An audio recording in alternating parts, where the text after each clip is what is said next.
إنما المؤمنون الذين إذا ذكر الله وجلت قلوبهم وإذا تليت عليهم آياته زادتهم إيمانا وعلى ربهم يتوكلون الذين يقيمون الصلاة ومما رزقناهم ينفقون أولئك هم المؤمنون حقا لهم درجات عند ربهم ومغفرة ورزق كريم سبحان الله আল্লাহ তাআলা নিজে ঈমানদারের পরিচয় দিচ্ছেন। ঈমানদার তো তারা ইদা যুকিরাল্লাহু ওয়াজিলাত কুলুবুহুম,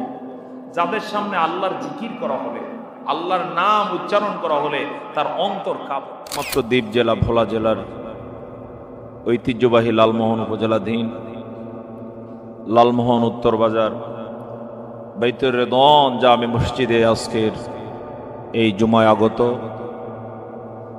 এবং মসজিদে ইতিকাফে অবস্থানরত সর্বস্তরের সুপ্রিয় সম্মানিত দ্বীনদার ইমানদার মুসলিম ভাইয়েরা,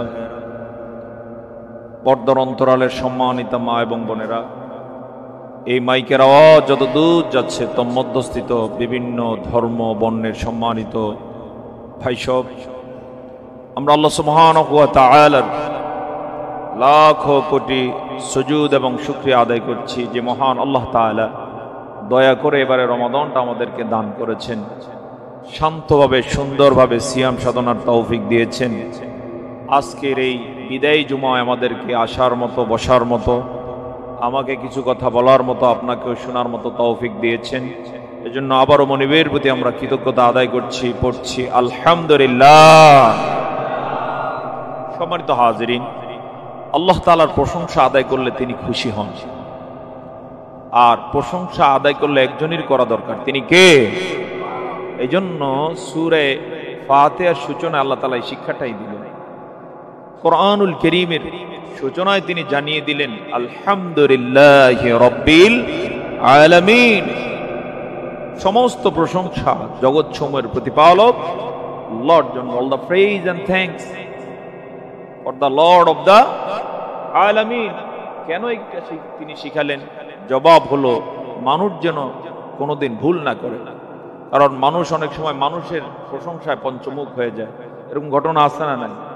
এই যে গত 5 বছরে, 10 বছরে, 15 বছরে আমরা যদি আমাদের দেশের রাজনৈতিক ট্রেডিশন নিয়ে আসি, আমরা দেখতে পাই একটা শ্রেণী কি পরিমাণ একটা লোকের বন্দনা করেছে, তার 10 ভাগের 1 ভাগও যদি আল্লাহর প্রশংসা করতে হয় তো এভাবে পালিয়ে যাওয়া লাগতো না। কথা বলুন ঠিক কিনা? এভাবে আল্লাহর প্রশংসা বাদ দিয়ে বান্দার প্রশংসা করলে লাভ না লস? আসতে বলবেন না, লাভ না লস?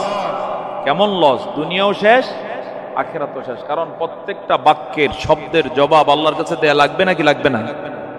আমি আপনি কি পরিমাণ কথা বলবো, এই কথা আমরা হয়তো কোনোদিন গুণে দেখি না, আমাদের লিমিটেশনও সেটা কোনোদিন আসে নাই, কিন্তু কথা কয়টা শব্দের হবে, কয়টা বাক্যের হবে আল্লাহ তাআলার কাছে সেটা নির্ধারিত। চিৎকার করে বলেন সুবহানাল্লাহ। জীবনে কত কথা বলবো, কতটুকু বলার ইখতিয়ার আছে সেটা আল্লাহর জানা আছে না নাই? সবটাই তার ইখতিয়ারাধীন। সেই ইখতিয়ারের মাঝেই আমরা কথা বলতে হয়। এমন কি কেউ যদি তার লিমিটের বাইরে কথা বলেন, সময়ের ব্যবধানে দেখা যায় সে বোবা হয়ে যায়, কথা বলতে পারেন না, জবান বন্ধ হয়ে যায়। এরকম লোকের ঘটনা আছে না নাই? ব্যক্তিটা অনেক সুন্দর কথা বলতেন, অনেক সুন্দর সুন্দর আলোচনা পেশ করতেন, কিন্তু দেখা যায় এখন আর কথা বলে না, জবান বন্ধ। এরকম রেকর্ড অ্যাভেলেবেল রয়েছে। কারণ জবাব হচ্ছে যত কথা বলার সুযোগ ছিল বলা আগেই কি করে ফেলেছেন? শেষ করে ফেলেছেন। সম্মানিত হাজিরিন, এজন্য প্রশংসা করলে একজনেরই করতে হয়, তিনি কে? আর তার প্রশংসা করলে তিনি খুশি হয়ে যান। তার বক্তব্য হচ্ছে তোমরা যদি আমার কৃতজ্ঞতা আদায় করো তাহলে আমি নিয়ামত আরো বাড়িয়ে দিব। অর্থাৎ প্রশংসা করার মতো যোগ্যতা আল্লাহ তাআলা আরো বাড়িয়ে দিবে। আল্লাহ তাআলা আমাদেরকে জন্য বেশি বেশি তার প্রশংসা করার তৌফিক দান করুন। এই বিষয়ে একটি হাদিস শুরুতে আপনাদের উদ্দেশ্যে উল্লেখ করে নেই। রাসূল করিম সাল্লাল্লাহু আলাইহি ওয়াসাল্লাম বলেছেন, জান্নাতীরা জান্নাতে যাওয়ার পরে এত পরিমাণ অজস্র নাজ নেয়ামত পাবেন, এই নাজ নেয়ামত পেয়ে তার কোনো ধরনের আর চাহিদা থাকবে না। বরং আল্লাহ তাআলা মাঝে মাঝে জিজ্ঞেস করবেন, আর কিছু প্রয়োজন আছে কি?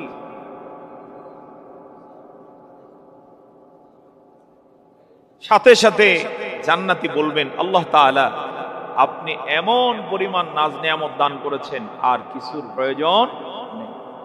বলতে না বলতে আল্লাহ তাআলা নেয়ামত তখন আরো বাড়িয়ে দিবেন। সকলে কি শুনতে পাচ্ছেন? আল্লাহ তাআলা নেয়ামত আরো বাড়িয়ে দিবেন। আর তার নেয়ামত বাড়ানোর ক্ষেত্রে কোন ধরনের ওই যে বিভিন্ন কর্মকর্তা কর্মচারীকে ডেকে আয়োজন করতে হবে, এটা প্রয়োজন নাই। তার ক্ষমতা এমন, শুধু বলবেন কুন ফায়াকুন, সাথে সাথেই তা হয়ে যাবে। জোরে জোরে বলুন সুবহানাল্লাহ। এটা কোরআন আল্লাহ কোট করেছে। আল্লাহ তাআলা বলেন, ইদা আরাদা শাইআন আন ইয়াকুলা লাহু কুন ফায়াকুন ফাসুবহানাল্লাযী বিয়াদিহি মালাকুতু কুল্লি শাইইন ওয়া ইলাইহি তুরজাউন। সুবহানাল্লাহ বলো। কি তার ক্ষমতা! ইদা আরাদা শাইআ, যখন তিনি কোনো বিষয়ের ইচ্ছা করেন, আইয়াকুলা লাহু কুন, শুধুমাত্র বলেন হও, সাথে সাথে অনন্ত বিলম্বে তা হয়ে যায়। এমন দ্বিতীয় কেউ আর সৃষ্টি জগতে আছে কি? কথা বলেন, আছে কি? যারা দেশে দেশে ক্ষমতার বড়াই করে, যাদের চোখের ইশারায় মনে করে অনেক কিছু হতে পারে, তারা কি কিচ্ছু দরকার নেই, একটা গাছও তার মুখের কথা দিয়ে বপন করতে পারবে? যে একটা গাছ হোক, সাথে সাথে হয়ে যাবে? সম্ভব? অসম্ভব। আর আল্লাহ তাআলা হচ্ছেন এমন, শুধু গাছ নয়, গাছের পৃথিবী নয়, আকাশ জমিন নয়, সব কিছু যখনই তিনি ইচ্ছা করেন বলেন হও, সাথে সাথে তা হয়ে যায়। সুতরাং প্রশংসা করলে সে আল্লাহরই করা দরকার। কথা বলুন ঠিক কিনা? আমরা যেন তার প্রশংসাই করতে পারি। সকলে বলুন আল্লাহুম্মা আমিন। তো জান্নাতি ব্যক্তি জান্নাতে বিশাল নাজ নেয়ামতের সমারোহে থাকার পরেও আল্লাহ সুবহানাহু ওয়া তাআলা বলবেন, আর কিছু দরকার আছে কি? ব্যক্তি যখন বলবেন আল্লাহ তাআলা আর কিছুর দরকার নেই, আপনি এমন পরিমাণ দিয়েছেন। সূরা জুমারের মধ্যে আল্লাহ তাআলা বলেছেন, ওয়া ক্বালুল হামদুলিল্লাহিল্লাযী সাদাকানা ওয়া'দাহু ওয়া আওরাসানাল আরদা নাতাবাওয়া'ু মিনাল জান্নাতি হাইসু নাশা ফানি'মা আজরুল আমিলিন। মানুষ আল্লাহর নাজ নেয়ামতে শুধু প্রশংসাই তার করতে থাকে। চিৎকার করে বলেন সুবহানাল্লাহ। কার প্রশংসা করবে? আল্লাহ। ওয়া ক্বালুল হামদুলিল্লাহ, তারা বলবে সমস্ত প্রশংসা আল্লাহ সুবহানাহু ওয়া তাআলার জন্য, যিনি তার ওয়াদাকে সত্যায়ন করেছেন। মানুষের বৈশিষ্ট্য হলো, যদি সে ঈমানদার না হয়, তাকওয়াবান না হয়, ওয়াদা খেলাফ করে। এরকম লোক আছে না নাই? রাজনৈতিক অঙ্গনে বিশেষ করে ওয়াদা খেলাফকারী বেশি পাওয়া যায়। নির্বাচনের আগে বলে আমি এই দিব এই দিব, কোনো মতে ভোটটা পাওয়ার পরে আর তার এলাকায় ঠিক মতো পাওয়া যায় না। অবশ্য আমাদের এই অঞ্চলে এরকম নেই, আছে। এটা একটা ব্যাড কালচার। কিন্তু আল্লাহ ওয়ালা দিনদার তাকওয়াবান মুসলিম যারা, তাদের পরিচয় হচ্ছে ওয়াদার উপরে তারা অটল অবিচল থাকে। আর আল্লাহ সুবহানাহু ওয়া তাআলা তো হলেন অনন্য। জান্নাতীরা বলবেন, আমরা সে আল্লাহর প্রশংসা করছি যিনি তার ওয়াদা শতভাগ সত্যায়ন করেছেন।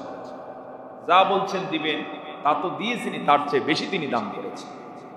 এভাবে যখন বলবে আল্লাহ আপনি সব দিয়েছেন, খুশি হয়ে তিনি তখন নিয়ামত আরো এত দেওয়ার পরে হাদিসে এসেছে, একবার জান্নাতি ব্যক্তি কি পরিমাণ নিয়ামত দেওয়া হয়েছে এটা ভিজিটে বের হবে, পরিদর্শনে বের হবে, পরিদর্শন অফিসারের মতো বের হয়ে দীর্ঘ সফর করবেন জান্নাতে। কিন্তু জান্নাতের তো কুল কিনারা শেষ করতে পারবেন না। সুবহানাল্লাহ বলবেন না? পৃথিবীর কুল কিনারা মানুষ করতে পারে না। অনেক সময় কোন এলাকায় যদি ধনী থাকে বলে যে তার এই পরিমাণ জমি আছে একদিন হাইটে শেষ করা যাবে, বলে নাকি বলে এটা যদি একটা এলাকায় হতে পারে, সেক্ষেত্রে যদি এককভাবে কেউ পৃথিবীর মালিক হয় কেমন হবে? আর আল্লাহর জান্নাত যে পৃথিবীর মতো নয়, দুনিয়ার জমিন থেকে 7 আসমান পর্যন্ত যত বড়, মুত্তাকিদেরকে আল্লাহ তাআলা এর চেয়ে বড় বড় এক একটা জান্নাত দান করবে। এত বিশাল সমারোহের আয়োজনের জান্নাতে একদিন জান্নাতি ব্যক্তি ঘুরতে বের হয়ে জান্নাতে তার সীমানা পর্যন্ত পৌঁছে যাবে। সীমানায় দাঁড়িয়ে তিনি দেখবেন যেখানে দাঁড়ানো তার পাশ থেকে আরেকটা জান্নাতের সীমানা শুরু হয়েছে।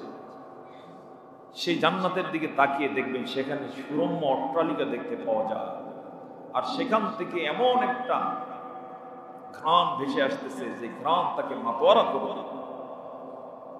ঝিরঝির বাতাসে মনোমুগ্ধকর এমন ঘ্রাণ তার নাকে লাগবে, মনে হবে যেন তাকে ঘুম পাড়িয়ে দেয়া বাতাস।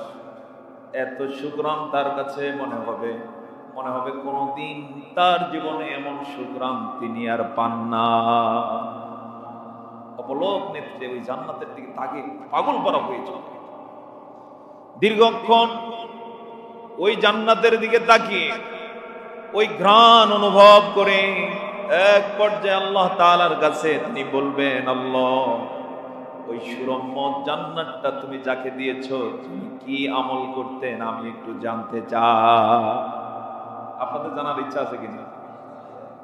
তিনি বলবেন, আল্লাহ কি আমল করতেন আমাকে একটু বলুন। আল্লাহ তাআলা এত সুন্দর জান্নাত, আল্লাহ তাআলা তাৎক্ষণিক বলবেন, গোলাম, তোমাকে আমি যে জান্নাত দিয়েছি তোমার চেয়ে ওই দামি জান্নাত যিনি পেয়েছেন, আমার হিসাব নিকাশে দেখতে পেয়েছি তিনি দুনিয়ার জীবনে তোমার চেয়ে একবার আমার প্রশংসা বেশি করেছে,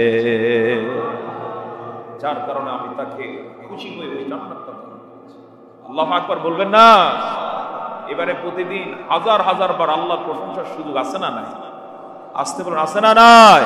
এমন অনেক সময় চলে যায় আমার আপনার অজান্তে, যদি কাজে লাগাইতে পারি দুনিয়াতেও সফল, আখিরাতেও সফল হওয়ার সুযোগ আছে না নাই?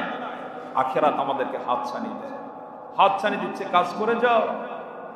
আল্লাহ তাআলা এই বিষয়ে কোরআনুল কারীমের সূরা তাওবার 105 নম্বর আয়াতে বলেন, ওয়াকুল ইমালু ফাসায়ারাল্লাহু আমালাকুম ওয়া রাসূলুহু ওয়াল মুমিনুন ওয়া সাতুরাদ্দুনা ইলা আলিমিল গায়বি ওয়াশ শাহাদা ফায়ুনাব্বিউকুম বিমা কুনতুম তা'মালুন। আল্লাহ তাআলা বলছেন, ওয়াকুল ইমালু, নবী তুমি তাদেরকে বলে দাও তোমরা কাজ করতে থাকো, আমল করতে থাকো, সময়কে কাজে লাগাতে থাকো। ওয়াকুল ইমালু ফাসায়ারাল্লাহু আমালাকুম, অচিরেই তোমাদের প্রত্যেকটা কাজ সরাসরি আল্লাহ তাআলা দেখবে। আজকে এই মজলিসের কাজ যেমন আল্লাহ দেখবেন, তেমন রাস্তাঘাটে বাসা বাড়িতে যেখানে যা করি আল্লাহ দেখবেন নাকি দেখবেন? আসতে বলবেন না, দেখবেন নাকি দেখবেন না? এখনো যেমন দেখেন, আর চূড়ান্ত আমলনামাটা সরাসরি দেখবেন কে? একটাও আপনি এদিক সেদিক করার কোনো সুযোগ হবে না। এক পর্যায়ে যখন আমল দেয়া হবে আদালত আখিরাতে, আল্লাহ তাআলা এক নজর দেখে সবারটা যার যার হাতে কি দিয়ে দিবেন। তবে সেদিন পরিস্থিতি হবে বড় ভয়াবহ। কারো আমল নামা আসবে ডান হাতে, আর কারোটা কোন হাতে জানেন? নেককার যারা হবেন আমল নামা ডান হাতে দেয়া হবে বিশাল আয়োজনে। সে আমল নামা প্রাপ্তির দিনে ডান হাতে আমল নামা যারা পাবে চির সফল তারা হয়ে যাবে।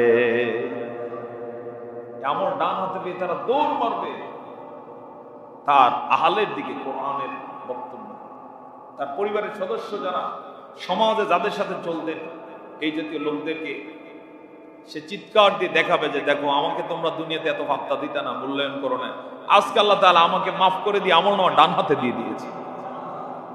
আমল নামা ডান হাতে আসা মানেই হচ্ছে জান্নাতের সব দরজা তার জন্য খোলা, বিশাল আয়োজনে তাকে বরণ করে নেওয়া।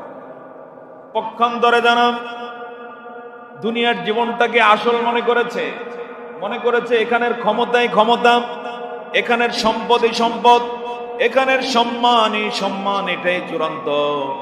কোরআনের ভাষায় বাল তুসিরুনাল হায়াতাদ দুনিয়া, বরং তোমরা দুনিয়ার জীবনটাকে গুরুত্ব দাও।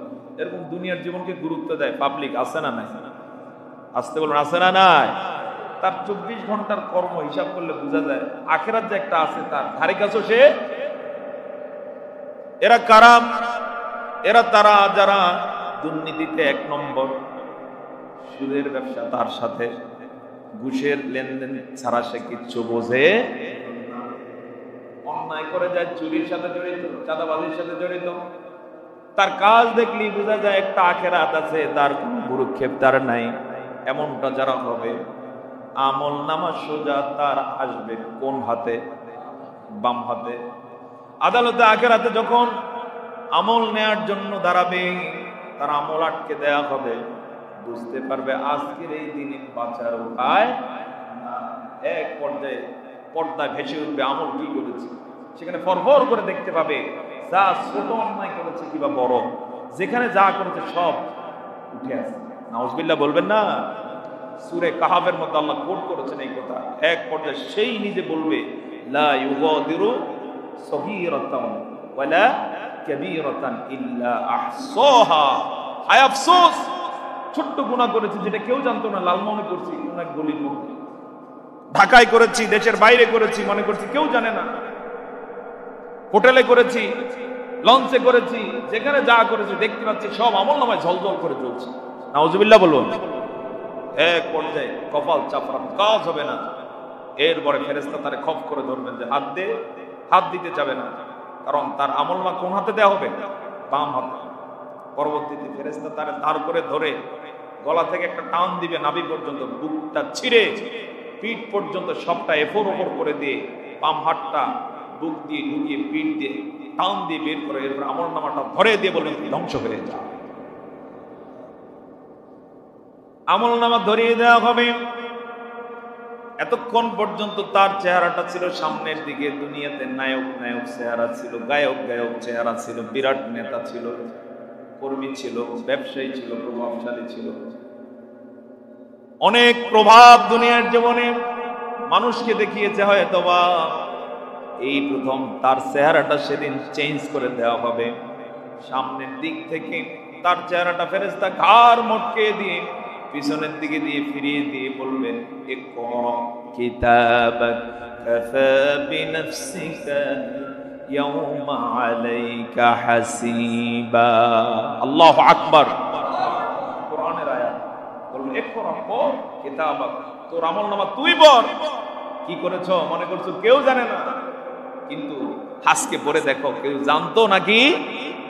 ইকরা কিতাবাক কাফা বিনফসিকা ইয়াওমা আলাইকা হাসিবা। কোরআনের আয়াত, সূরা বাকারা 85 নম্বর আয়াত। আল্লাহ তাআলা বলছেন আজকে তোর আমলনামা তুই পড়ার জন্য, বুঝে নেওয়ার জন্য তুমিই যথেষ্ট।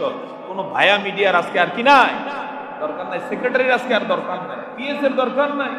তোমার আমলনামা তুমি পড়ো, পরবর্তী সাজা ভোগের প্রস্তুতি গ্রহণ। নাউজুবিল্লাহ বলবেন না? এমন একটা দিন সামনে আসে না নাই?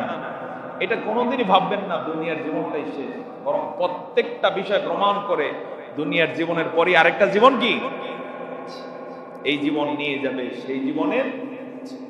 তো সম্মানিত ভাই সব, এজন্য চেষ্টা করা দরকার, প্রশংসা করবো একজনের। তিনি কে? আড়ালে আবডালে নীরবে যেখানেই থাকি না কেন জবান দিয়ে প্রশংসা করব। কার? করবেন সুবহানাল্লাহ আলহামদুলিল্লাহ ওয়ালা ইলাহা ইল্লাল্লাহ আল্লাহু আকবার। আল্লাহ করুন ওয়ালা হাওলা ওয়ালা কুওয়াতা ইল্লা বিল্লাহিল আলিয়্যিল আযীম। লা হাওলা ওয়ালা কুওয়াতা ইল্লা বিল্লাহর বিষয়ে হাদিস হচ্ছে, এটা হচ্ছে জান্নাতের একটা গুপ্ত সম্পদের নাম। আপনি পড়বেন জান্নাতে আপনার সম্পদ জমা হতে থাকবে, টাকা লাগবে না কোনো, শুধু একটু ইচ্ছা দরকার। সুবহানাল্লাহ। ওই যে অনেকে বলে ভালো কাজ করতে পয়সা লাগে না, এটাই হচ্ছে সেই গুরুত্বপূর্ণ বিষয়। আপনি জিকির-আজকার করুন, রাসূলের শানে দরুদ করুন, পারলে পড়ুন লা ইলাহা ইল্লাল্লাহ। এগুলো যদি আমল করা যায় লাভ না লস? এই আমলগুলো করলে অনেক লাভ। অন্যতম হচ্ছে অবশ্যই সময়টা কাজে লাগে, গীবত হবে না। আমাদের সমাজে গীবত আছে না? না, একজন আরেকজনের চান্স পেলে কি চেপে ধরে গীবত দিয়ে, নিজেই সবচেয়ে ভালো আর আরেকজনের জন্য দোষের কোনো শেষ না। এরকম অবশ্য লালমোহন এলাকায় না। এক্ষেত্রে বাঁচার জন্য অন্যতম হচ্ছে জিকির আজকার করুন। তখন ওই যে মানসিক ভাবে আরেকজনের গীবত করার যে একটা চিন্তা থাকে, এটা আর মাথায় আসবে। আল্লাহ তাআলা আমাদেরকে হেফাজত করুন, জোরে বলে আল্লাহুম্মা আমিন। সম্মানিত হাজিরিন, আমি আপনাদের খেদমতে মহাগ্রন্থ আল কোরআনের সূরা বাকারা থেকে ওই দুইটি আয়াত তেলাওয়াত করেছি। রমাদানকে কেন্দ্র করে যে দুইটা আয়াত কম বেশি সবাই আমরা শুনে থাকি। আল্লাহ তাআলার কাছে তৌফিক চাই, স্বল্প পরিসরে এই আয়াতে কারিমা দ্বয়কে সামনে রেখে তিনি আমাদেরকে যেন কিছু কথা বলা এবং শোনার মতো তৌফিক দান করেন। সকলে বলে আল্লাহুম্মা আমিন। রব্বি ইশরাহ লি সাদরি ওয়া ইয়াসসির লি আমরি ওয়াহলুল উকদাতাম মিন লিসানি ইয়াফকাহু কওলি। প্রথম যে আয়াত সূরা বাকারার 183 নম্বর আয়াত, যে আয়াত দিয়ে আল্লাহ তাআলা রমজানের রোজাকে ফরজ করেছেন। আমরা যে রোজা রাখি নফল না ফরজ রোজা? এখন ফরজ করেছেন কে? ফরজ করা হয়েছে কাদের জন্য? হ্যাঁ, আমাদের জন্য। মাশাআল্লাহ, এটা একটা আত্মবিশ্বাসের জায়গা আমাদের জন্য। তবে আমরা কারা? হ্যাঁ, রোজা ফরজ করা হয়েছে ঈমানদারদের জন্য। কাদের জন্য? ঈমানদারদের জন্য। এটা আল্লাহর উচ্ছ্বাস, আল্লাহ তাআলার আত্মবিশ্বাস, এটা তার দরদ, তার ভালোবাসা। তিনি বলেন ইয়া আইয়ুহাল্লাযীনা আমানু কুতিবা আলাইকুমুস সিয়াম, তোমাদের উপরে রোজাকে ফরজ করা হয়েছে কামা কুতিবা আলাল্লাযীনা মিন ক্বাবলিকুম লাআল্লাকুম তাত্তাকুন। যেমনি ভাবে ফরজ করা হয়েছিল তোমাদের পূর্ববর্তীদের উপরেও, আশা করা যায় তোমরা মুত্তাকি হয়ে যাবে। সূচনায় তিনি আহ্বানটা এভাবে করেছেন ইয়া আইয়ুহাল্লাযীনা আমানু, হে যারা ঈমান এনেছে। এবার আমি আপনাদের কাছে জানতে চাই, লালমোহন এলাকায় মুসলমানের খাতায় নাম আছে, সবাই রোজা রাখে কি? হ্যাঁ, রাখে না। আমি আপনি হয়তো মাঝে মাঝে তাকিয়ে নিয়ে অবাক হই, কেন রাখেন? খতিব সাহেব বলেন, ইমাম সাহেব বলেছেন, আলেম ওলামারা বলেছেন, কোরআনের বক্তব্য, এরপর মানে না কেন? কেন সে রোজা রাখে না? এরকম একটা ইচ্ছা, এমন একটা আমাদের প্রশ্ন তার ব্যাপারে আছে না নাই? জবাব হচ্ছে, আমি আপনি মনে করতে পারি সে ইমানদার মুসলমান, কার্যত সে এখনো ইমানদার। ইমানদার হলে অবশ্যই সে কি রাখবে? খোলাসা কথা, সোজা কথা, এখনো সে ইমানদার হতে পারে। ইমানদার হলে কি রাখবে? অবশ্যই রোজা রাখবে, কারণ সে তখন বুঝবে রোজাটা তো আমার জন্য কি করা হয়েছে, ফরজ করা হয়েছে। এখন এখানে একটা আপনার কাছে কঠিন বিষয় মনে হতে পারে, তাহলে যারা রোজা রাখে না তারা কি ইমানদার না? ইমানদার কারা? কোরআন থেকে একটু জানুন। আল্লাহ তাআলা সূরা আনফালের 2 নম্বর আয়াত থেকে 4 নম্বর আয়াত পর্যন্ত ইমানদারের পরিচয় তিনি দিয়েছেন। তিনি বলেছেন ইন্নামাল মুমিনুনাল্লাযীনা ইযা যুকিরাল্লাহু ওয়াজিলাত কুলুবুহুম ওয়া ইযা তুলিয়াত আলাইহিম আয়াতুহু زادتهم إيمانا وعلى ربهم يتوكلون الذين يقيمون الصلاة ومما رزقناهم ينفقون أولئك هم المؤمنون حقا لهم درجات عند ربهم ومغفرة ورزق كريم سبحان الله।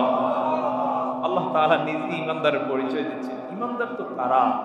ইযা যুকিরাল্লাহু ওয়াজিলাত কুলুবুহুম, যাদের সামনে আল্লাহর জিকির করা হবে, আল্লাহর নাম উচ্চারণ করা হলে তার অন্তর কাঁপ দিয়ে ওঠে। সুবহানাল্লাহ বলতে পারলেন না? আল্লাহর নাম তার সামনে কেউ যদি বলে, অন্তরটা কি কেঁপে উঠে, ভালোবাসায়, শ্রদ্ধায়, ভক্তিতে, ভয়ে অন্তর কি কেঁপে উঠে। আর আল্লাহর নাম নেওয়া হলো, দোয়াই দেওয়া হলো যে আল্লাহর দোহাই তুই ঘুষ খাইস না, কিন্তু এরপরও খায়। এরকম ডাকাত অবশ্য লালমোহনে নাই। এরকম লোক আপনি মনে করতেন ইমানদার, দাড়ি রাখছে এত বড়, একবারে দেখলে মনে হয় জিবরাইল আলাইহিস সালাম নামে আসছে, কিন্তু ঘুষও খায়, সুদও খায়। বুঝতে হবে এখনো কি হয় নাই, ইমানদার হতে পারে না। কার কথা? কার কথা? ইদা যুকিরাল্লাহ ওয়াজিলাত কুলুবুহুম। 2 নম্বরে ওয়া ইদা তুলিয়াত আলাইহিম আয়াতুহু সাদাতহুম ঈমানা, তাদের সামনে কোরআনের আয়াত তেলাওয়াত করা হলে তাদের ঈমানের পাওয়ার বেড়ে যায়। এই যে কোরআনের আয়াত তেলাওয়াত শুনে যার একটু ভালো লাগতেছে, একটা শক্তি আপনি অনুভব করছেন, সুসংবাদ, আপনি ঈমানদারদের কাতারে আছেন। কিন্তু কোরআনের আয়াত তেলাওয়াত করা হয়, নামাজে করা হলো, বাজারে কোনো ক্যাসেটে বেজে উঠলো কোরআনের আয়াত, এরপর চৈতন্য নয়। বুঝতে হবে এখনো ঈমানদার হতে। ওয়া আলা রাব্বিহিম ইয়াতাওয়াক্কালুন, তাদের 3 নম্বরের পরিচয় হলো তারা দুনিয়ার কোনো কিছু কারো উপরে তাওয়াক্কুল করবে না, নির্ভর করবে না। নির্ভর করেন একজনের উপরে, তিনি কে? তারা কার উপরে তাওয়াক্কুল করেন? কোন দলের উপরে, নেতার উপরে, কোন দেশের উপরে তারা কখনো তাওয়াক্কুল করবে না। আমাদের দেশের কোন ঘটনা আছে না নাই? হ্যাঁ, এখানে মেঘ দেখলে পার্শ্ববর্তী দেশে ছাতা ধরে, পার্শ্ববর্তী দেশে মেঘ, এখানে কি ছাতা। ভাবটা এরকম, তারা চিরদিন এখানে ক্ষমতায় রাখা হবে। এই জাতীয় যারা করেছেন, আমরা মনে করতে পারি বিরাট বুজুর্গ হাজী সাহেব প্রতি বছর হজ করেন, দান সদকা করেন, কোরআন দিয়ে মিলিয়ে দেখে হাজী সাহেব তো দূরের কথা, এখনো ইমানদারি হতে পারেন। ইমানদার তিনি যিনি কার উপরে তাওয়াক্কুল করবেন। আসতে পারো না কার উপরে। অনুরূপ ভাবে এখানে যদি ব্যাখ্যাতে অনেক কথা আসে, অনেকে চাকরির উপরে নির্ভর করে, যে চাকরিটাই আছে, আমি চলতে পারবো না, আছে না? না, এরকম চাকরিতে রিজিক দেয় না আল্লাহ রিজিক দেয়। কথা বলুন, চাকরিতে না আল্লাহ। আপনার যদি টার্গেট থাকে যে চাকরি থেকে আমার সব, চাকরিও নাই, আমি শেষ হয়ে যাব, তাহলে বুঝতে হবে এখনো আপনি ইমানদার হতে পারেন। আপনার চোখ খুলুন, দেখুন তো যে লোকটার চাকরি নেই সে চলে নাকি চলে না, বরং চাকরি নেয় এরকম লোক হয়তো অনেক সময় আপনার চেয়েও কি ভালো চলে। চালান কে? এই যে ব্যবসায়ীদের উপরে আল্লাহ এত খুশি কেন? কারণ ব্যবসায়ীরা নির্ভর করেন বেশি কার উপরে? আল্লাহ। এই জন্য বরকতের 90 ভাগ আল্লাহ ব্যবসার মধ্যে দান করেছে। সবাই বলুন সুবহানাল্লাহ। অবশ্য এখন ওয়াজটা ব্যবসায়ীদের পক্ষে চলে গেল। হ্যাঁ হ্যাঁ, ব্যবসায়ী হতে হবে সদুকুল আমিন, সত্যবাদী এবং বিশ্বস্ত ব্যবসায়ী হতে হবে। ব্যবসায়ী হতে হবে মুহাম্মদুর রাসূলুল্লাহ সাল্লাল্লাহু আলাইহি ওয়াসাল্লামের মতো। ওজন কম দেয়া যাবে না, খাদ্যে ভেজাল দেয়া যাবে না, কাস্টমারকে ঠকানো যাবে না, 1000 টাকার পণ্য 5000 টাকায় বিক্রি করা যাবে না, বলা যাবে না আল্লাহর কসম 50 টাকা দিয়ে কিনে এনে 150 টাকায় কিনে আনছে। অবশ্যই এগুলো আলহামদুলিল্লাহ লালমোহনে নাই। ব্যবসায়ী হতে হবে কার মতো? মুহাম্মদুর রাসূলুল্লাহ সাল্লাল্লাহু আলাইহি ওয়াসাল্লাম। এবং তিনি বলেছেন আত-তাজিরুস সাদুকুল আমিন মা'আল আম্বিয়া'i ওয়ার রাসূলি আও কামা ক্বালা আলাইহিস সালাতু ওয়াস সালাম। নবীজি বলেছেন যিনি সত্যবাদী বিশ্বস্ত ব্যবসায়ী হবেন তার হাসরটা সরাসরি নবী রাসূলদের সাথে হবে। হালকা বিষয় নয়। ও লালমোহনের ব্যবসায়ী ভাইয়েরা, বিশাল সুসংবাদ গ্রহণ করুন, সত্যবাদী বিশ্বস্ত ব্যবসায়ী হন, ইনশাআল্লাহ রাসূলের সাথে হাসরের সম্ভাবনা রয়েছে। সুবহানাল্লাহ। এজন্য সত্যবাদিতার বিষয়ে কখনো কার্পণ্য করবেন না। ব্যবসা কম হোক অসুবিধা নেই, বেশি বিক্রির মধ্যে ব্যবসা না, রিজিক আল্লাহর পক্ষ থেকে আসে। কথা বলুন, বেশির মধ্যে রিজিক নাকি আল্লাহর পক্ষ থেকে রিজিক? আলহামদুলিল্লাহ, এই বিষয়টা আমরা মাথায় রাখবো। তখন দেখবেন এই সমাজ আলোকিত হবে, এই দেশ আলোকিত হবে। এই সমাজের লোকগুলো দোয়া করবে পরস্পর পরস্পরের জন্য, ইনশাআল্লাহ। আল্লাহ তাআলা কবুল করুন, সকলে বলে আল্লাহুম্মা আমিন। সম্মানিত হাজিরিন, তো আল্লাহ সুবহানাহু ওয়া তাআলা ঈমানদারদের পরিচয় দিতে গিয়ে তাদের 3 নম্বরের পরিচয় দিচ্ছেন। তারা কার উপরে নির্ভর করেন? ওয়া আলা রাব্বিহিম ইয়াতাওয়াক্কালুন, তাদের রবের উপরে, তাদের আল্লাহ তাআলার উপরে। এই আল্লাহর উপরে নির্ভর করার কারণে মুসলিম উম্মাহ দীর্ঘদিন পর্যন্ত গোটা পৃথিবীতে নেতৃত্বের আসনে ছিলেন, দুনিয়ার কাউকে পরোয়া করতেন না। এমনও বহু ঘটনা আছে, যুদ্ধে নেমেছে মুসলমানের সংখ্যা কম, কাফের সংখ্যা কোনো হিসাবে ধরে না। যেমন আমি প্রায় একটা যুদ্ধের কথা বলি, মুতার যুদ্ধ, মুসলমান ছিল মাত্র 3000 আর কাফের ছিল 2 লাখ। কয় লাখ? 2 লাখ। তাও কাদের সাথে যুদ্ধ? রোমানদের সাথে। আজকের যে সিরিয়া, আজকে যে জর্ডান, প্যালেস্টাইন সহকারী এরিয়ায় ছিল রোমানদের সে সময় রাজত্ব, সেই সময় পরাশক্তি। আর মুসলিম উম্মার পক্ষ থেকে নবীজি 3000কে পাঠালেন। 3 জন সেনাপতির নাম ঘোষণা করলেন। প্রথমজন ছিলেন হযরতে যায়েদ বিন হারেস। তারা গেলেন মদিনা থেকে যেতে যেতে এখনকার জর্ডান, যেখানে জর্ডান এরিয়ার মধ্যে মৌতা স্থানটা পড়েছে, 1000 কিলোমিটার সফর করে 3000 এলেন। আর ময়দানে মাত্র তাদের রাজধানী থেকে, ক্যান্টনমেন্ট থেকে বের হয়ে এসছে কয় লাখ? কথা বলুন, কয় লাখ? 2 লাখের মোকাবেলার জন্য দাঁড়ালেন। 1000 কিলোমিটার পাড়ি দেয়া রাসূলের পক্ষ থেকে বের হইল মাত্র 2 লাখ। দেখে কি তারা ভেগে গেছেন? ইতিহাস কি বলে? পালিয়ে গিয়েছেন? ময়দানে দাঁড়ালেন আল্লাহর নামে তাওয়াক্কুল করে, আল্লাহর উপরে তাওয়াক্কুল করে, রণহুঙ্কার দিয়ে। রাসূলের ইঙ্গিতের আলোকে দেখা গেল যুদ্ধের সূচনায় প্রথম সেনাপতি শাহাদাত বরণ করলেন, দ্বিতীয় সেনাপতি দায়িত্ব গ্রহণ করলেন, তিনিও শাহাদাত বরণ করলেন, তৃতীয় জন দায়িত্ব গ্রহণ করলেন। সময়ের ব্যবধানে নেতৃত্ব দিয়ে ক্ষয়ক্ষতিহীন ভাবে নেতা আমির শহীদ হলেন, কিন্তু বাকিরা ময়দানে টিকে থাকলেন। এরপরে চতুর্থ একজন দেখলেন পতাকা পড়ে যাচ্ছে, তুলে ধরলেন। পতাকা তুলে ধরার পরে লোকেরা বললেন তুমি দায়িত্ব গ্রহণ করো, কিন্তু তিনি বললেন এই যুদ্ধে নবমুসলিম নতুন ইসলাম গ্রহণ করেছেন খালিদ বিন ওয়ালিদ, তিনি আছেন, আপনারা অনুমতি দিন আমি পতাকাটা তার হাতে তুলে দিতে চাই। সবাই একমত হয়ে গেলেন। খালিদ মুসলিম উম্মার পতাকা হাতে নিয়ে চুমু খেলেন, কারণ তিনি বুঝতে পারতেছিলেন এই পতাকার দাম কত বেশি। আল্লাহু আকবার বলবো না? পতাকা হাতে তুলে নিয়ে অবাক করে দিলেন পৃথিবীকে। তিনি নির্দেশ দিলেন এতক্ষণ পর্যন্ত যারা সামনের সারিতে ছিলেন সব পিছনে সরে আসুন, পিছনে যারা ছিলেন সামনে মুখ করুন, ডানে যারা ছিলেন বামে আসুন, বামে যারা ছিলেন ডানে অবস্থান গ্রহণ করুন। আর তিনি সেনাপতির জায়গায় আসন গ্রহণ করলেন। নব উদ্যমে যেন যুদ্ধ শুরু হলো। 2 লাখের যে সেনাপতি ছিল, রাজাও নিজে নেমে এসেছিল এই যুদ্ধে। দেখলো যে সব নতুন মুখ দেখা যাচ্ছে, ভয় পেয়ে গেল যে মুসলিম সৈন্যবাহিনীতে নতুন সেনা যোগদান করেছে। এই যে ভয় ঢুকলো, এরপরে খালিদের নৈপুণ্যপূর্ণ পদক্ষেপের কাছে ওরা হেরে যায়, 2 লাখ নিয়ে ময়দান ছেড়ে পালিয়ে যায়। কার উপরে তাওয়াক্কুল? আসতে পারে না, কার উপরে? এই যে তারা পরাজয় স্বীকার করে নিয়েছে, আর কোনোদিন মুসলমানদের সামনে দাঁড়ানোর সাহস তারা করে না। আমরা সেই জাত, জোরে বলুন না সুবহানাল্লাহ। এই বিশ্বাস আমাদেরকে শুধু মুতার প্রান্তে নয়, দিকে দিকে যুগে যুগে বাংলা পর্যন্ত বিজয় দান করেছে। আপনারা জেনে থাকবেন এই বাংলা কোন এক সময় রাজা লক্ষণ সেন শাসন করেছে। কি নাম তার? লক্ষণ সেন। সেন বংশের ইতিহাস তো আমরা পড়েছি। এই রাজা শাসন করতে গিয়ে এখানে মুসলমানদের উপর অবর্ণনীয় মাঝে মাঝে জুলুম করত, নির্যাতন করত। এই নিউজ যখন মুসলিমদের একজন সেনাপতি পেলেন, ইতিহাসে আমরা তার নাম পড়েছি, ইখতিয়ার উদ্দিন মোহাম্মদ বখতিয়ার খিলজি রহমতুল্লাহ আলাইহি। আল্লাহ তাআলা তার কবরটাকে জান্নাতুল ফেরদাউসের বাগান বানিয়ে দিন। তিনি পরবর্তীতে সেই সময় তুর্কি খেলাফা চলমান ছিল, খলিফার কাছে চিঠি লিখলেন যে বাংলা নামক প্রান্তে মুসলমানদের উপরে মুশরিকরা নির্যাতন জুলুম চালাচ্ছে, আপনি অনুমতি দিন আমি একটু বাংলায় মুভ করতে চাই। অনুমতি দেয়া হলো। তিনি আজকের যে কুষ্টিয়া, নদিয়া এরিয়া দিয়ে কুষ্টিয়া হয়ে বাংলাদেশে প্রবেশ করলেন মাত্র 17 জন সৈন্য নিয়ে। কয়জন?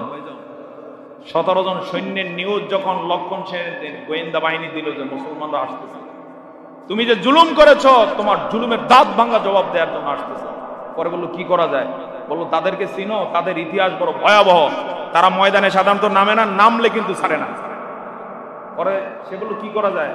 তখন তার গোয়েন্দারা রিপোর্ট দিল পালানো ছাড়া কোনো পথ দেখি না। পরে আজকের যে ঢাকার দক্ষিণাঞ্চল, এই অঞ্চল দিয়ে তারা বাংলা ছেড়ে পালিয়ে যায়। সুবহানাল্লাহ বলবেন না? মাত্র কয়জনের ভয়ে? আসতে পারে না, কয়জন? সেই 17 জনের জায়গায় আজকে বাংলাদেশে আমরা 17 কোটির বেশি মুসলমান আছি না নাই? সুতরাং কেউ যদি আমাদেরকে ভয় দেখাও, পার্শ্ববর্তী দেশের হিন্দুরা এই করবে, অমুকেরা এই করবে, বলবো ইতিহাস থেকে একটু শিক্ষা গ্রহণের জন্য আমরা বিনয়ের সাথে অনুরোধ করবো, আর বেশি কিছু দরকার নয়। মুসলমানরা এক আল্লাহ ছাড়া কাউকে কখনো ভয় পায় না, এক আল্লাহ ছাড়া কারো উপরে নির্ভর করে না। কথা বলেন ঠিক কিনা? এটা কার পরিচয়? ইমানদারদের পরিচয়। কার পরিচয়? ওয়ালা রব্বিহিম ইয়াতাওয়াক্কালুন। তাদের 4 নম্বরের পরিচয় হচ্ছে আল্লাযীনা ইউকিমুনাস সালাতা, তারা নামাজকে কায়েম করবে। ফাঁকিবাজি করবে না। রমজান আসছে তো শুরুর দিকে নামাজ পড়বে, শেষে আবার যেই সেই, এটা কোনো ইমানদারের পরিচয় নয়। আজান হবে তো ইমানদারকে পাওয়া যাবে কোথায়? বাজারে নাকি ঘরে? কোথায়? মসজিদে। আজানের সাথে মুসলমানের সম্পর্ক এমন মাছের সাথে পানির সম্পর্ক যেন। আজান হবে তো মুসলমানের পরিচয় কোথায় আসবে? দলে দলে মসজিদে আসবে। 5 নম্বর হচ্ছে ওয়ামিম্মা রাযাকনাহুম ইউনফিকুন, আমি যে রিজিক তাদেরকে দিয়েছি রিজিক থেকে তারা ব্যয় করবেন। জোরে জোরে বলুন সুবহানাল্লাহ। কার পথে ব্যয় করবে? নেতার পথে, নেত্রীর পথে, নাকি বন্ধুর জন্য? না, আল্লাহর পথে ব্যয় করতে হবে।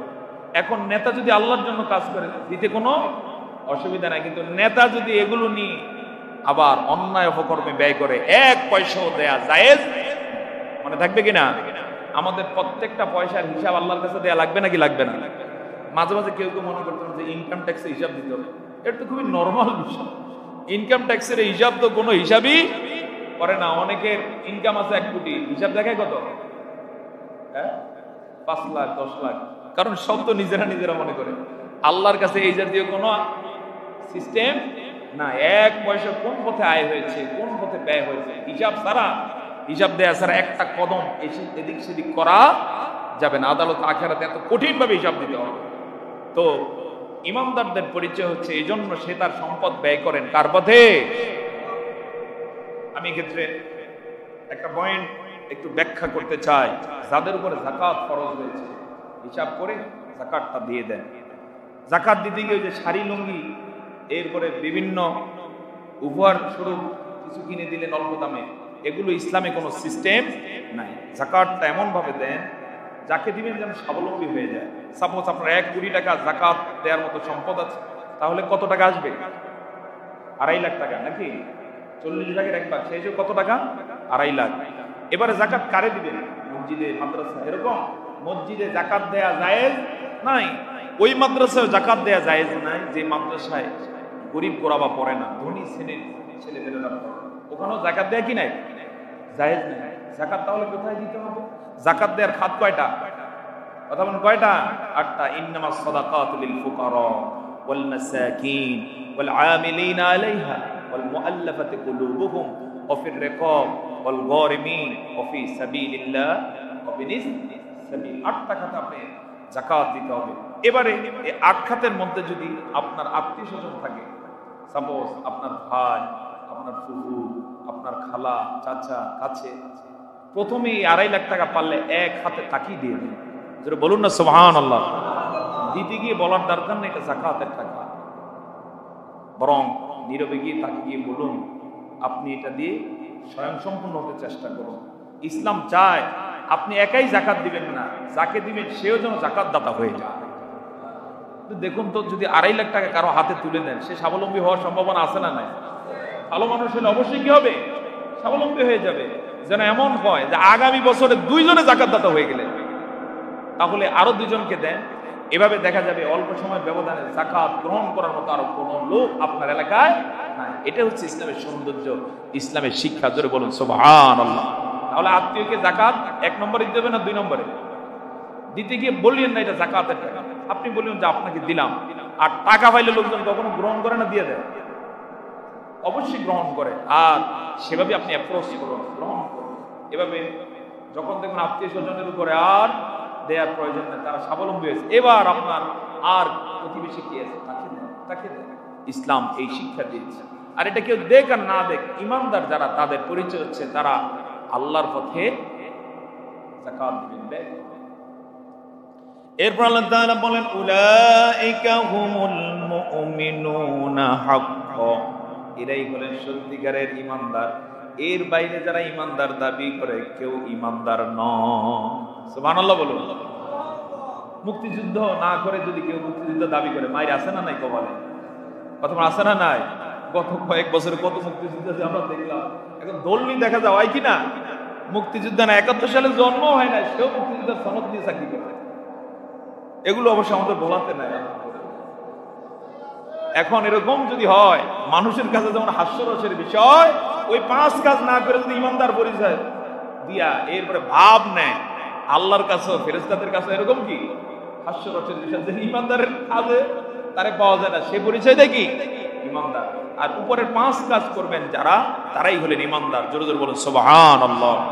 এই তাদের উপরে আল্লাহ তাআলা রোজা ফরজ করে বলছেন, ইয়া আইয়ুহাল্লাযীনা আমানু, তোমরা যারা ইমানদার আছো তোমাদের উপরে আমি কি করেছি? রোজা ফরজ করেছি। এমন ইমানদার যারা, তারা এবার চিন্তা করুন রোজা রাখে না ছাড়ে, তারাই রোজা রাখে। জোরে জোরে বলুন সুবহানাল্লাহ। সুতরাং যে রাখে না তারা নিয়ে এত টেনশনের কিছু নেই, হয়তো আসলটাতেই নেই, এখনো কি হতে পারে না, ইমানদার হতে পারে। তাদের জন্য সমবেদনা জানাচ্ছি, আল্লাহ তাআলা তাদেরকে ইমানদার হওয়ার তৌফিক দান করুন। আর ইমানদার যদি না হতে পারে, দুনিয়াও মিছা, আখিরাতও কি মিছা। মিছা হইলে একটা কথা ছিল যে এজ ইউজুয়াল হয়ে গেল, গরু ছাগলের মতো হয়তো ফিনিশ করে দেওয়া হবে, কিন্তু বিষয়টা এত সোজা নয়। পাই টু পাই হিসাব তাকে দিতে হবে। হিসাব দিতে গিয়ে কাউকে কাউকে সোজা জাহান্নামে ফেলে দেওয়া হবে। জোরে জোরে বলো নাউজুবিল্লাহ। সে জাহান্নাম কি কোনো মামুবাড়ির জায়গা? সে জাহান্নাম এত ভয়াবহ, ফেলে দেওয়ার সাথে সাথে এমন ভাবে তাকে জাহান্নামে আবদ্ধ করে দেওয়া হবে, কোনোদিন আর এখান থেকে বের হতে পারবে না। ওই জাহান্নামের আগুন হলো দুনিয়ার যে আগুন, তার চেয়ে 70 গুণ পাওয়ারফুল। সুবহানাল্লাহ বলুন। দুনিয়ার আগুনে, ব্রিকফিল্ডের আগুনে, লালমোহন উপজেলার যত বড় সন্ধ্যা পান্ডা হোক, 5 মিনিট জ্বলতে পারবে? হ্যাঁ, যে 5 মিনিট, যেহেতু তার ক্ষমতা আছে, চামড়া মোটা আছে, 5 মিনিট জ্বলতে পারবে কি? যেই লোক 5 মিনিট দুনিয়ার ব্রিকফিল্ডের আগুনে জ্বলতে পারে না, সে কিভাবে অন্যায় করতে পারে? সে কিভাবে সুদ খাইতে পারে, ঘুষ খাইতে পারে, বেপরদায় চলতে পারে, মিথ্যা কথা বলতে পারে? যদি দুনিয়ার আগুনে জ্বলতে পারে 2-4-5 মিনিট, তাহলে একটা কথা মানা যায় যে জাহান্নামে 2-4-5 মিনিট কি জ্বলতে পারবে। কিন্তু যেই লোক দুনিয়ার আগুনকেই ভয় পায়, তাহলে বিনয়ের সাথে বলবো, দোস্ত, পরকালের আগুনকে ভয় করো। দুনিয়ার আগুনের চেয়ে কত গুণ পাওয়ারফুল? 70 গুণ। এবং সেটা সরাসরি কার নিয়ন্ত্রণে? আসতে বলুন না, কার? এমন যদি হইতো যে ঠিক আছে, লালমোহন এলাকার একজনে জাহান্নামের ওই এলাকা দিয়ে দায়িত্ব পালন করবে, মোটামুটি পার পেয়ে যাবে। বিষয়টা এত সোজা। এরপর আল্লাহ তাআলা বলেন, কুতিবা আলাইকুমুস সিয়াম, রোজা তোমাদের উপর আমি ফরজ করেছি। আবার তিনি অভয় দিয়েছেন যে তোমাদের উপরে ফরজ করি না, একটু কষ্ট বাবা, কঠিন না। তোমাদের পূর্ববর্তীও যারা ছিলেন, আমাদের আগের নবী যিনি ছিলেন, তিনি ছিলেন হযরত ঈসা আলাইহিস সালাম, তার আগে ছিলেন হযরত মূসা আলাইহিস সালাম, তার আগে হযরত ইউসুফ আলাইহিস সালাম, ইউসুফ আলাইহিস সালামের বাবা হযরত ইয়াকুব আলাইহিস সালাম, তার আব্বা জান হযরত ইসহাক আলাইহিস সালাম, তার আব্বা হযরত ইব্রাহিম আলাইহিস সালাম। এভাবে যুগে যুগে যত নবী রাসূল এসেছেন, তার যত উম্মত ছিল, সবার উপর আল্লাহ রোজা ফরজ করে দিয়েছে। কারণ রোজা হচ্ছে এমন এক প্রশিক্ষণের নাম, এই প্রশিক্ষণ দিয়ে তাকওয়াবান হতে হয়। জোরে জোরে বলেন সুবহানাল্লাহ। আল্লাহ তাআলার ভাষায় লাআল্লাকুম, সকলে বলুন লাআল্লাকুম তাত্তাকুন, আশা করা যায় তোমরা তাকওয়াবান হবা। তাকওয়াবান কে? তাকওয়াবান তিনি যিনি আল্লাহকে ভয় করেন। আমরা রোজা রাখি কারে ভয় করি? কথা বলুন, কাকে ভয় করে? আল্লাহর ভয় যদি না থাকতো, একটা লোকই রোজা রাখতে পারতো?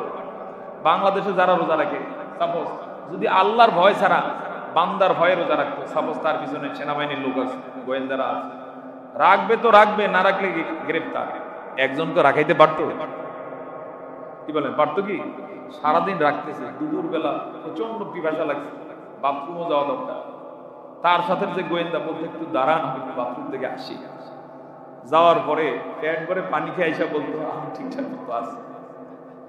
কথা বলেন, বাস্তব না অবাস্তব? বাঙালিরে কোনোদিন হাইকোর্ট দেখে রোজা রাখানো যাইতো না। সুবহানাল্লাহ বলুন। কিন্তু সারা দেশে কোটি কোটি মুসলিম রোজা রাখেন, কাকে ভয় করে? এমন কোন রোজাদারকে আজ পর্যন্ত পাইছেন রোজাও রাখে, আবার চান্স পেলে বিড়িও খায়, রোজাও রাখে, চান্স পেলে পানিও খায়? এমন কাউকে পাওয়া যাবে না। ইভেন ছোট্ট বাচ্চাটাও যদি রোজা রাখে, ওরে পর্যন্ত খাওয়ানো যায় না। আছে না নাই? কেন খায় না? ও জানে কেউ না দেখুক, কে দেখতে পান। এই শিক্ষা দিয়ে আল্লাহ তাআলা চান এই সমাজের প্রত্যেকটা মানুষ যেন এভাবে আল্লাহকে ভয় করে সবগুলো কাজ আঞ্জাম দিয়ে সোনার মানুষে পরিণত করে।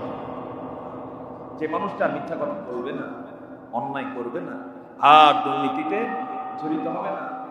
দেখো আগামী মাসের এমন সময়, তখন দিনের বেলা কিছু খাওয়া যায় না, না যায়?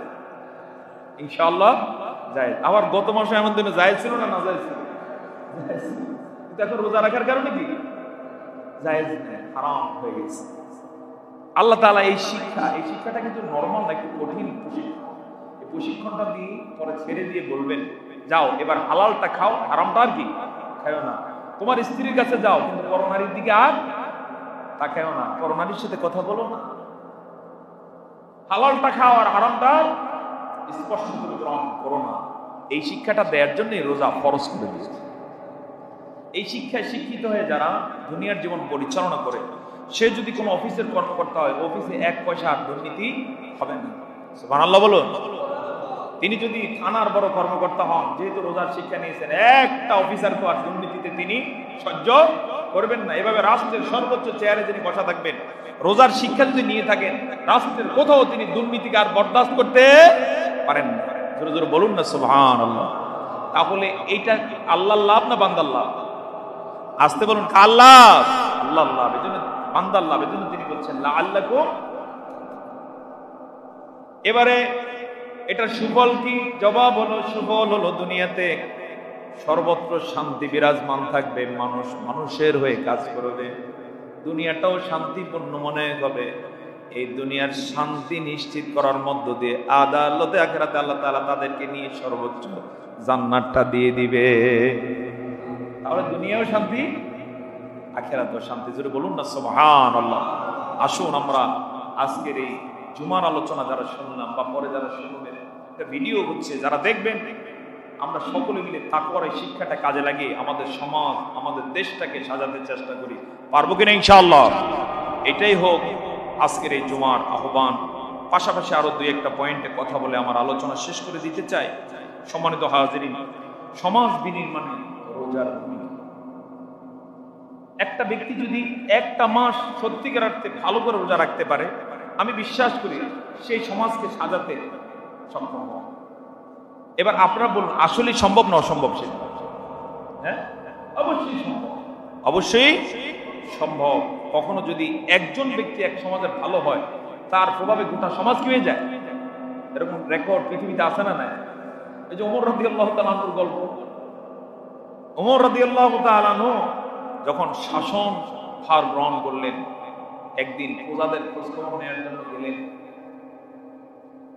রাতের গভীরতা, সেই সময় দেখলেন একটা তাঁবুতে মিটিমিটি আলো জ্বলছে। সাথীকে বললেন, চলো তো সেখানে যাই। কাছে যাওয়ার পরে শুনতেছেন মা তার মেয়েকে জাগাচ্ছে, বলছে তাড়াতাড়ি দুধে পানি মেশায়। কি দুধে পানি মেশায়? মেয়ে বললেন, মা জানো শাসনটা কার চলতেছে? বললেন কার? বললেন ওমরের শাসন চলতেছে। কোনো মতে যদি জানে কল্লা সাথে থাকবে না। সুবহানাল্লাহ বলবেন না? শুনতে পাচ্ছেন কে?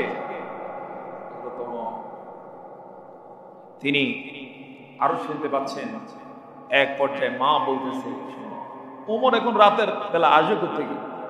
দিতে তো কি নাই, অসুবিধা নাই। সাথে সাথে মেয়ে বললেন, মা শোনো, ওমর যদি দেখতে নাও পারে, ওমরের আল্লাহ যিনি, তার চোখ ফাঁকি দেয়া যায় না। সুবহানাল্লাহ বলবেন না? এই সমাজের যারা ঘুষ খান, সাংবাদিক আসলে আবার পালিয়ে যান। সাংবাদিক কতক্ষণ আপনি, আপনার বড় বস আর কতক্ষণ দেখি, তাকে ফাঁকি দিতে পারবেন, কিন্তু আল্লাহর চোখকে কি ফাঁকি দেয়া যায়? যারা চাঁদাবাজি করেন, যারা বিভিন্ন অন্যায় করতে স্বাচ্ছন্দ্য বোধ করেন, দুর্নীতি করে নিজের আখের গোছানোটাকে পছন্দ করেন, আপনি সবারে বুঝ দিতে পারেন, আল্লাহকে কি দিয়ে বুঝ দিন? এই জন্য আসুন রমাদানের শিক্ষা গ্রহণ করে আমরা নিজেরা ভালো হই। এই প্রভাবটা পড়ুক আপনার পরিবারে, আপনার সমাজে। আপনি দেখুন আগামী 1 বছরে দেশ কোথায় চলে যায়। জোরে বলুন ইনশাআল্লাহ। আর যারা আল্লাহকে ভয় করে, আল্লাহ তাআলা বলেন, আমি তার রিজিকের বন্দোবস্ত করেছি। ওমাইয়া তাওয়াক্কাল আলাল্লাহ ফাহুয়া হাসবুহ। কোরআনের সূরা তালাকের মধ্যে আল্লাহ তাআলা বলেন, যে আল্লাহর উপরে তাওয়াক্কুল করে, আল্লাহ তখন তার জন্য যথেষ্ট হয়ে যান। আপনার বছরে হয়তো 2 লাখ টাকা দরকার, আর আল্লাহ যদি জিম্মাদারি নেন, অভাব হবে? আর অভাবে কোশ্চিন কালো আপনি নাগাল পাবেন না, আপনাকে আল্লাহ তাআলা পার করে দিবেন। ওমাইয়াত্তাকিল্লাহা ইয়াজআল লাহু মাখরাজা ওয়া ইয়ারযুকহু মিন হাইসু লা ইয়াহতাসিব। আল্লাহ তাআলার ওয়াদা হচ্ছে, যারা আল্লাহকে ভয় করবে তাকওয়াবান হবে, আমি এমন জায়গা থেকে তার রিজিকের ব্যবস্থা করব যা সে কল্পনাও করে না। জোরে জোরে বলুন না সুবহানাল্লাহ। এখানে এমন অনেকে থাকতে পারেন জীবনে পড়াশোনা শুরু করছিলেন ডাক্তার হওয়ার জন্য, হয়ে গেছেন আপনি ব্যবসায়ী, ডাক্তার হয়ে যা ইনকাম হতো তার 10 গুণ আল্লাহ ইনকাম আপনাকে দান করেছে। এরকম আছেন না? নাই। এর কারণ হচ্ছে আপনি আল্লাহকে ভয় করতেন, এই জন্য রিজিকের ব্যবস্থা অন্যভাবে করে দিয়েছে। সুবহানাল্লাহ। এমন অনেককে পাওয়া যায়, হওয়ার টার্গেট ছিল ইঞ্জিনিয়ার, হয়েছে ডাক্তার, ডাক্তার হয়ে রিজিক আসে না, রিজিক আসতেছে আরেক জায়গায়। আসে না? এরকম পড়াশোনা এক সাবজেক্টে কিন্তু খেদমত দিচ্ছে আরেক সাবজেক্টে। এর মানে হচ্ছে আল্লাহ তাআলা তার গোলামকে রিজিক সম্মানজনকভাবে দেওয়ার ব্যবস্থা করে দিয়েছে। এই জন্য ইমানদার কখনো রিজিক নিয়ে পেরেশান হবে না, দুর্নীতি করবে না। যারা ঘুষ খায়, সুদ খায়, এদের বেশিরভাগ হচ্ছে রিজিক নিয়ে টেনশন করে যে কোত্থেকে খাবো। সুদের ব্যবসা যদি না করতে পারি তাহলে কি দিয়ে চলবে, এরকম একটা ভাব আছে না? নাই। নিয়মিত বেতনটা পায়, এরপরে ঘুষটাকে মনে করে অতিরিক্ত, এটা না হলে চলবে কিভাবে, বাসা ভাড়া দিবে কিভাবে, মেয়ের পোশাক কিনে দিবে কিভাবে, স্ত্রীর পোশাক কিনে দিবে কিভাবে। মূলত শয়তান তাকে ধোঁকা দেওয়ার কারণে, মাহে রমাদানের শিক্ষাকে মাথায় ঠিকমতো না নিতে পারার কারণে এই চিন্তা করে। কিন্তু সে যদি চিন্তা করতো আমার আল্লাহই তো আমার জন্য যথেষ্ট, শুধু রিজিক নয় যা দরকার তিনি আমাকে তাই দিবেন, তাহলে কোশ্চিন কারো কাছে সে মাথা নত করতে হবে না। দুনিয়াতেও শান্তি, আখিরাতেও শান্তি। এজন্য মাহে রমাদানকে আমরা সেভাবে কাজে লাগাই। আসুন, পারবো কিনা ইনশাআল্লাহ। আল্লাহ তাআলা কবুল করুন, সকলে বলে আল্লাহুম্মা আমিন। মাহে রমাদান শেষে একটি গুরুত্বপূর্ণ বিষয় হলো সাদাকাতুল ফিতর। সাদাকাতুল ফিতর এবারে কয় টাকা ধার্য করা হয়েছে জানেন কি? 110।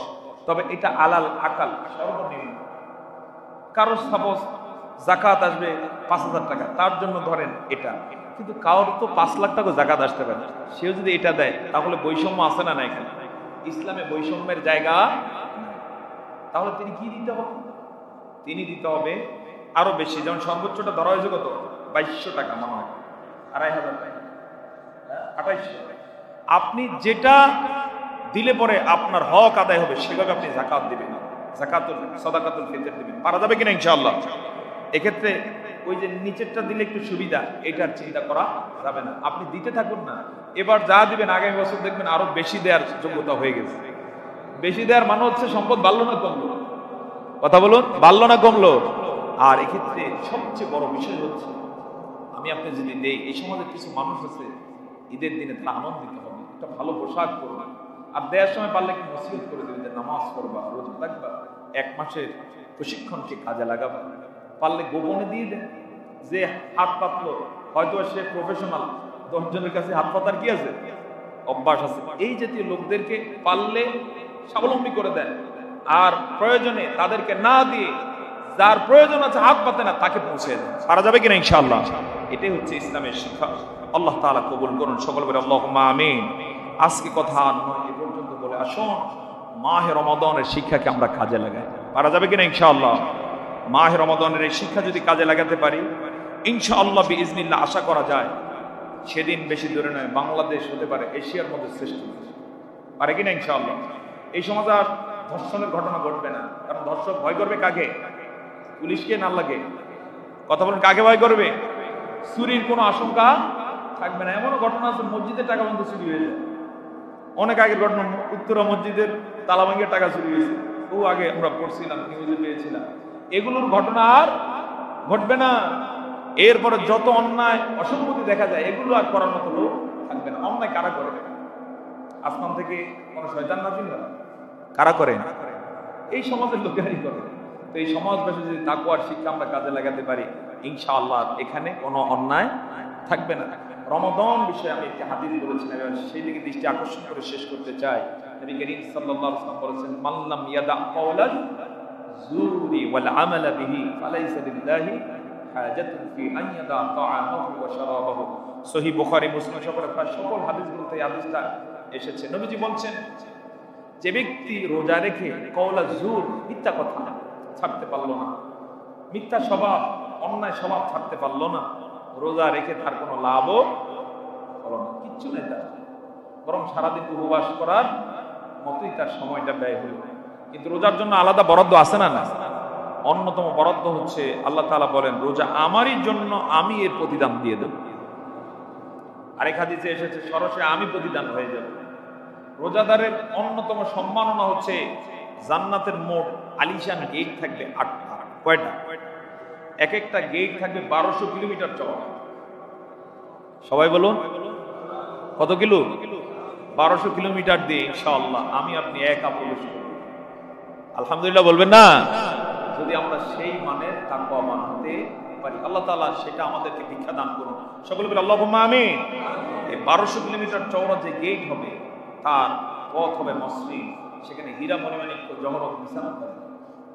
তার একটা গেট থাকবে, নাম থাকবে রাইয়ান। হাদিসে এসেছে লা ইয়াদখুলুহু ইল্লা সায়িমুন, রোজাদার ছাড়া কেউ ওই গেট দিয়ে প্রবেশের অনুমতি। রোজাদার ব্যক্তি বিরাট বহন নিয়ে ওই গেট দিয়ে জান্নাতে প্রবেশ করবে। কি চমৎকার হবে সেই দৃশ্য! ওই দিন যেন আমরা সবাই সেই গেট দিয়ে প্রবেশ করতে পারি। আজকের এখানে যারা আছি বা যারা রোজা রেখে আমল করছি, আল্লাহ তাআলা আমাদের সকলকে তাদের দলভুক্ত করে নিন। এই কথা বলে আলোচনা এখানে শেষ করতে চাই। ওমা আলাইনা ইল্লাল বালাগ।